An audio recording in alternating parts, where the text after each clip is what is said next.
Whether you like it or not, when you get to about the age of 40, your type 2B muscle fibers start to significantly degenerate. They are the ones responsible for power, speed, and strength of all the cells in the body. Not only your muscles will become weaker, your tendons and ligaments will become weaker, and your bones will become less strong. One thing that doesn't change when we get to about the age of 40 is our type 1 muscle fibers. Those are the ones that are responsible for endurance, our slow twitch muscle fibers. Hitting endurance hard, which is a very common thing with middle-aged men, does not address the decline that's happening on the other side of the coin. Hitting endurance alone will accelerate this loss of power, speed, and strength across all of them other cells.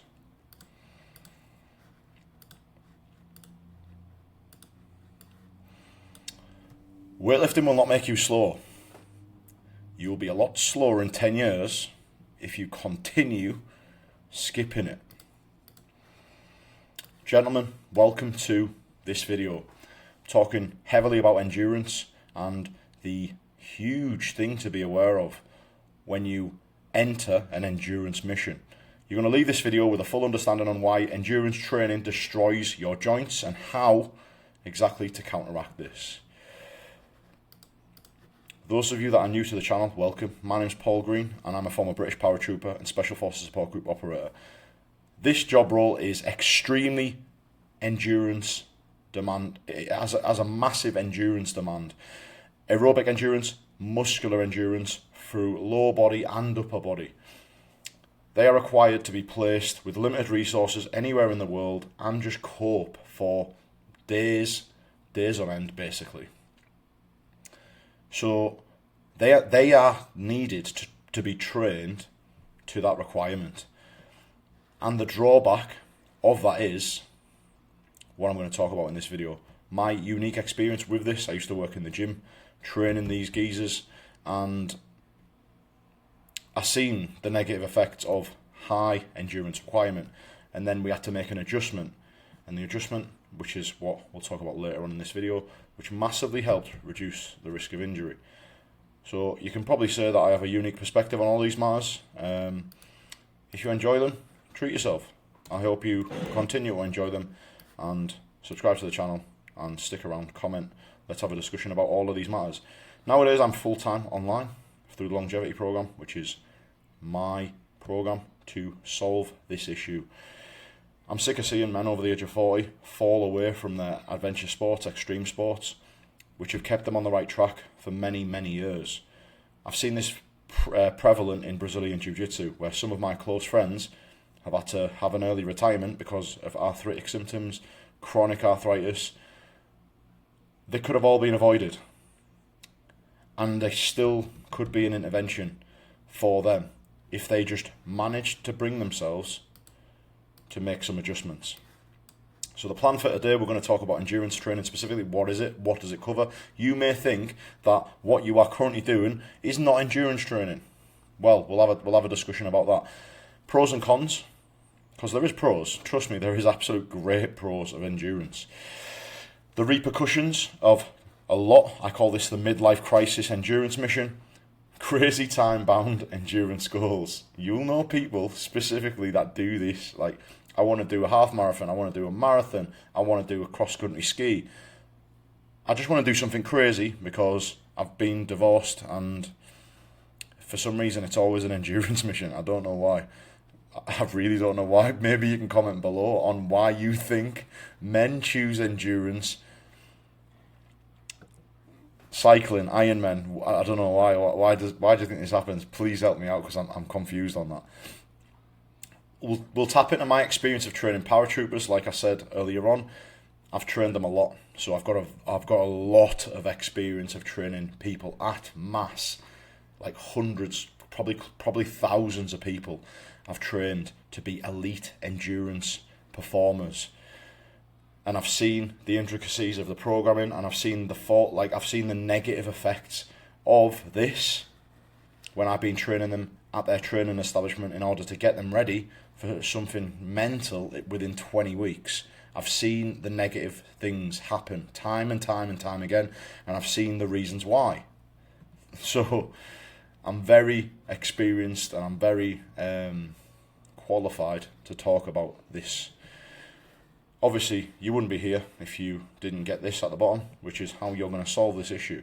So then you can get the benefits and negate most of the negatives. So if that sounds alright, get yourselves comfortable and we'll get straight into it.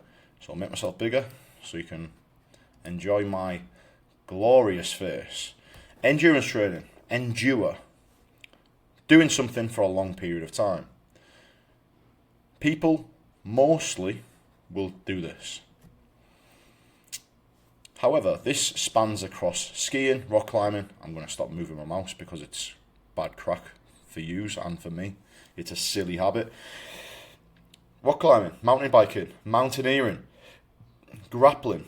Anything that requires muscular endurance as the primary component of fitness and aerobic endurance. Something that requires you to be cardiovascularly fit but requires you to go for a longer period of time. Now, obviously, there's going to be variation. If you're doing a 10k, that is still endurance training. However, you could do a 100-mile ultra marathon. That is still endurance training. Skiing, same detail. Rock climbing, mountain biking, mountaineering. There's obviously others.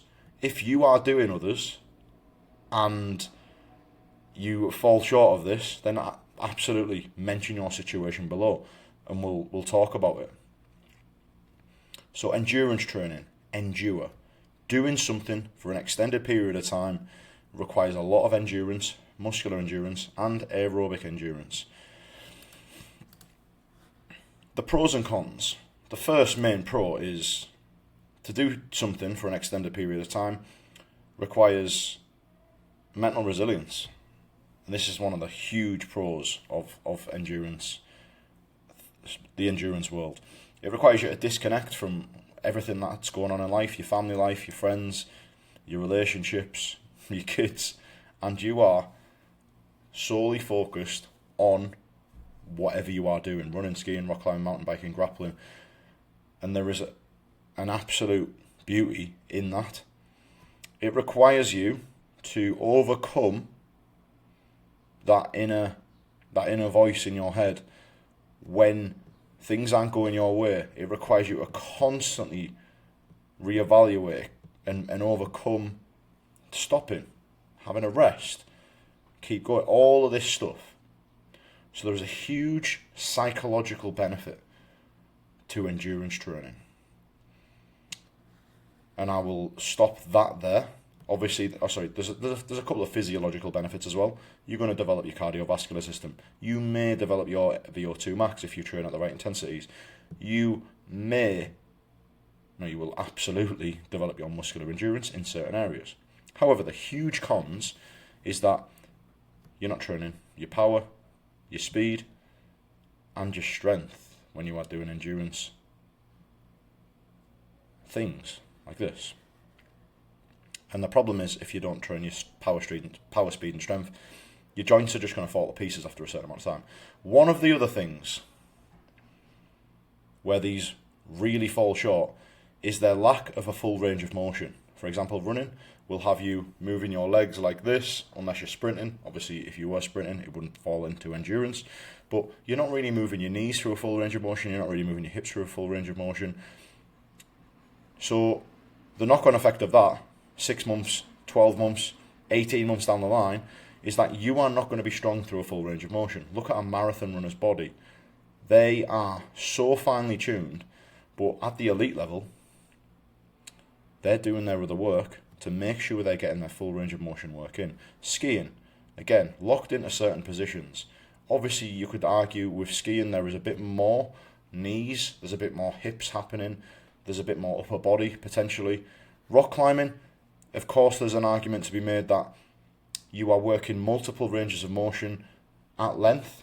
Probably one of the better ones, to be honest, on the body. However, it does have its drawbacks, especially on the elbows, the wrists, the hands, in particular, for people that over grip and stuff like that. Mountain bikers, again, you're locked into a certain knee position, and it's very hard for you to go beyond that locked in knee position, obviously with the pedals and your preferred seat height. Mountaineering, again, similar to running, limited ranges of motion means limited joint strength is going to happen from that thing. Grappling, again, when you are facing an opponent that is resisting, that is trying to do things to your joints, you cannot guarantee that your joints are going to be trained well through power, speed and strength effectively. Because with these, there is so much more at play. You're having to concentrate. You know, like I said earlier on, you're escaping from having to concentrate. There's a lot of freedom. It's very liberating to do these things and focus on skill acquisition, pushing yourself, overcoming fear, problem solving. All of these amazing things. However, a lot of these amazing things are psychological. And the huge cons are the physiological. Does that make sense? Repercussions of crazy time-bound endurance goals. When I left the army, I started to really appreciate that this was so common in middle-aged men. I don't know why. Maybe they let themselves go as they have kids. Maybe they start getting comfortable in their marriages. They settle and they start being lazy. And after an extended period of time, it's like, right, it's time to take action. Pair of running shoes.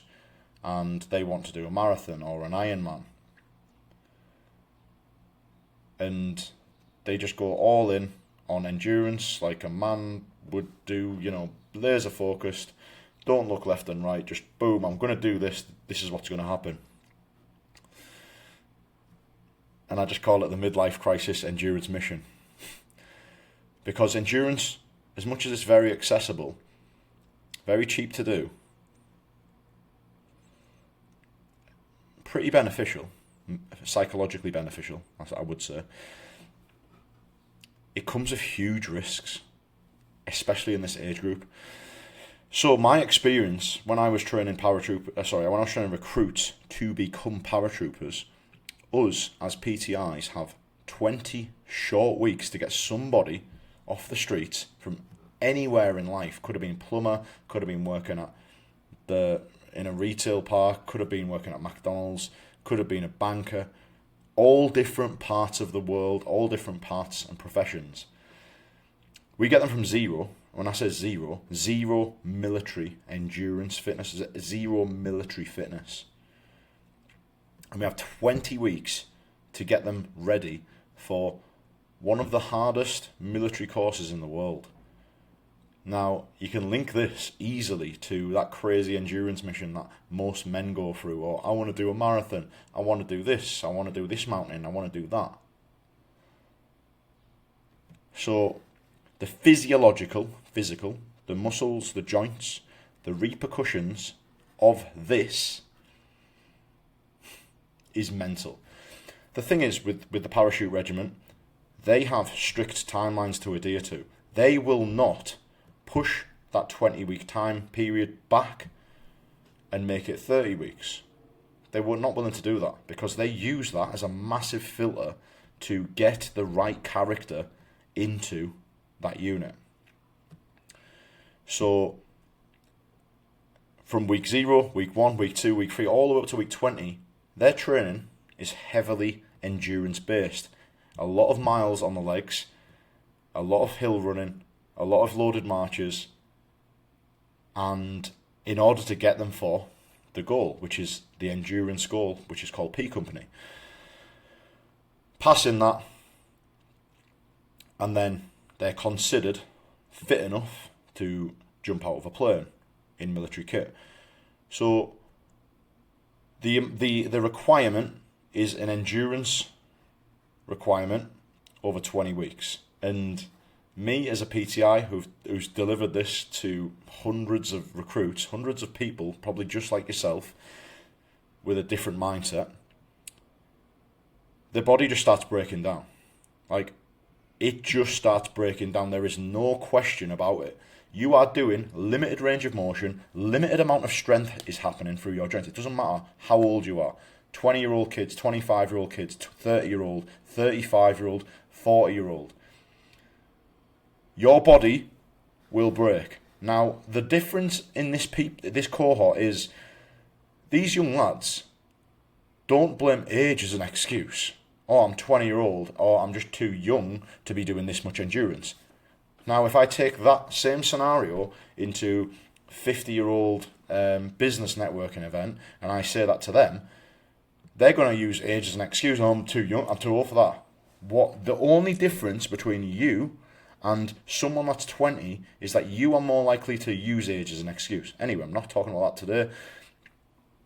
So, they get lots of musculoskeletal injuries, lower limb injuries, starting from the bottom, Achilles tendonitis, shin splints, knees, patella tendonitis, loads of little niggles on the knees, sore knees, just from the impact, high mileage, endurance, not limited recovery time, limited amount of strength training.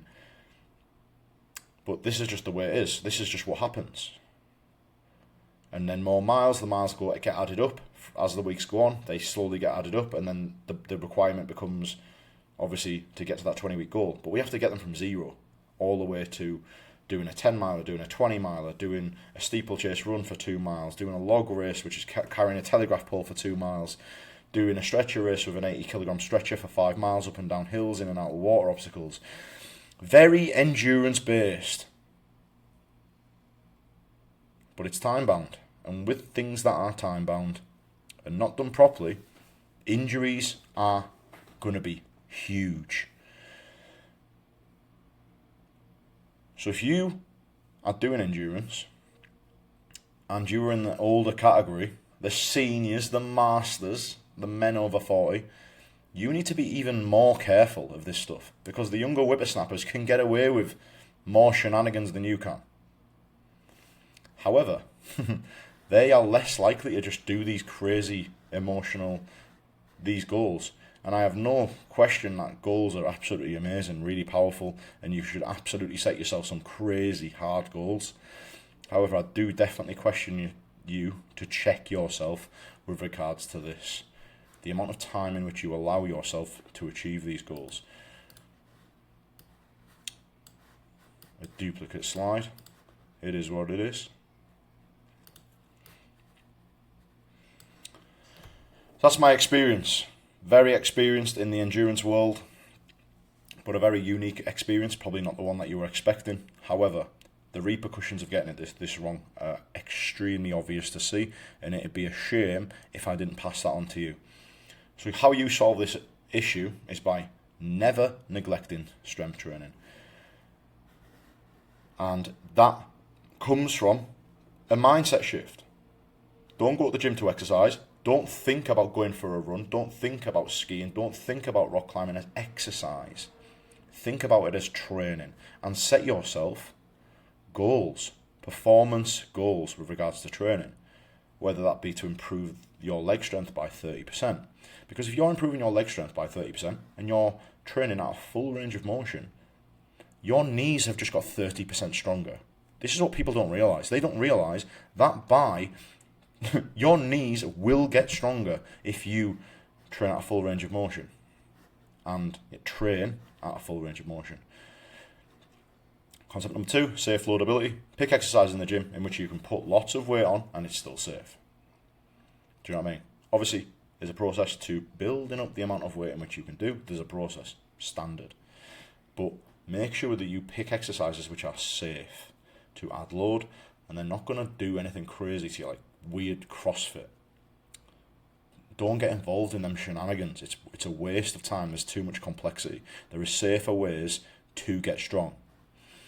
Start big, finish small. Start with big muscle groups, big exercises that completely zap your energy tank, and then finish with the smaller ones. Concept number 4, working sets in the gym when you are strength training need to be 90 to 95% intensity, effort. And this comes from adding more load than you think is acceptable. Typically, most men in the gym are just doing warm-up sets. They go in the gym and they move some weights with good technique, most people nowadays, because of the internet. However, they're still too comfortable. And because of this, they're never really going to get into good shape. They're never going to really get strong.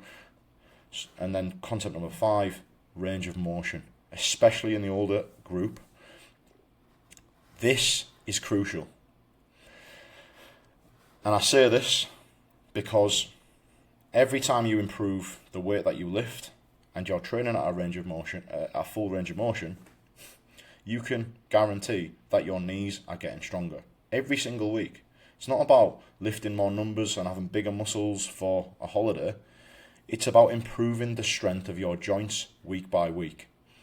Of course, if you can reduce your body fat, then that number, your body weight to power, body weight to strength ratio is going to improve, which is going to even more reduce pain and even more improve the strength of your joints because you are lighter.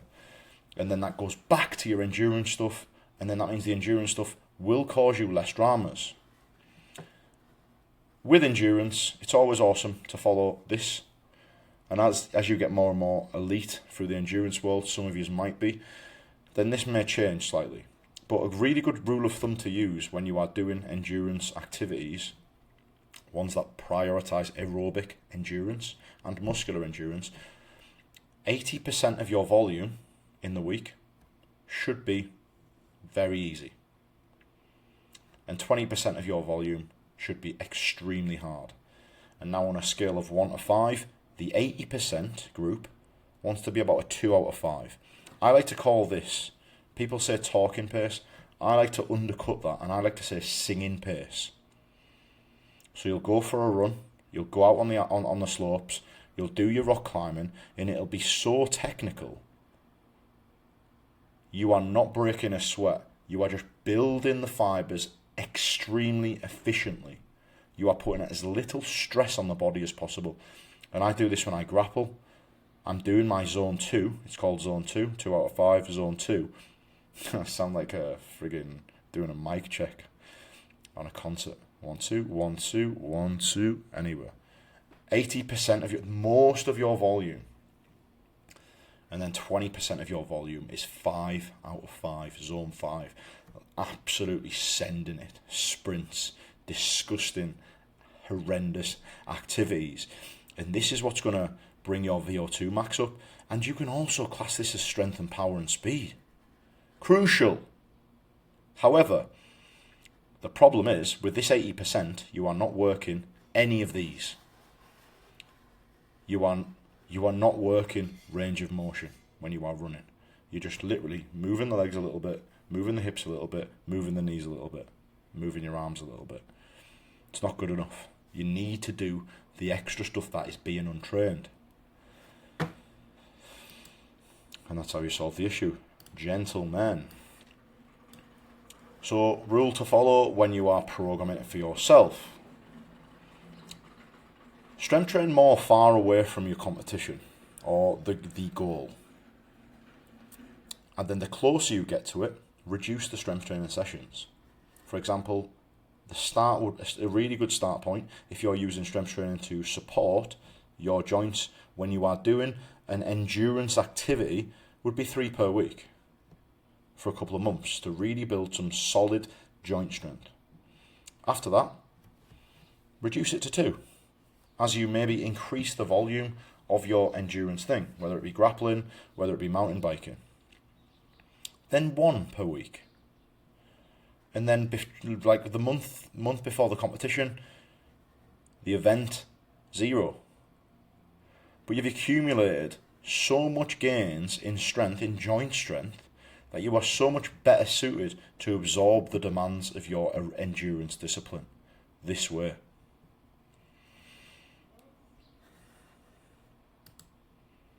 Hopefully that makes sense. So just to conclude, gentlemen, if you are not willing to strategically and consciously strengthen your joints, they will stop working. And you will be the first person to tell me how many of your mates, how many people you know have had knee surgery, How many people have had shoulder surgery? How many people do you know that have had hip surgery? Are they working their joints through a full range of motion? Are they training at a high intensity? Are they training, not exercising? Are they choosing exercises that are safe and loadable? Are they training in the gym 3 times a week? I'm not asking for the earth, do you know what I mean? If I was asking you to train twice a day for 4, 5, 6 times a week, I could understand your concern. But I'm asking for 3 sessions a week. On the longevity program, for some reason as of late, I have been helping people who have been in a tricky situation. However, the longevity program is a prevention solution. It is for men that are concerned 10 years down the line, their joints are going to be in a really bad way. And it's like a sleeping giant.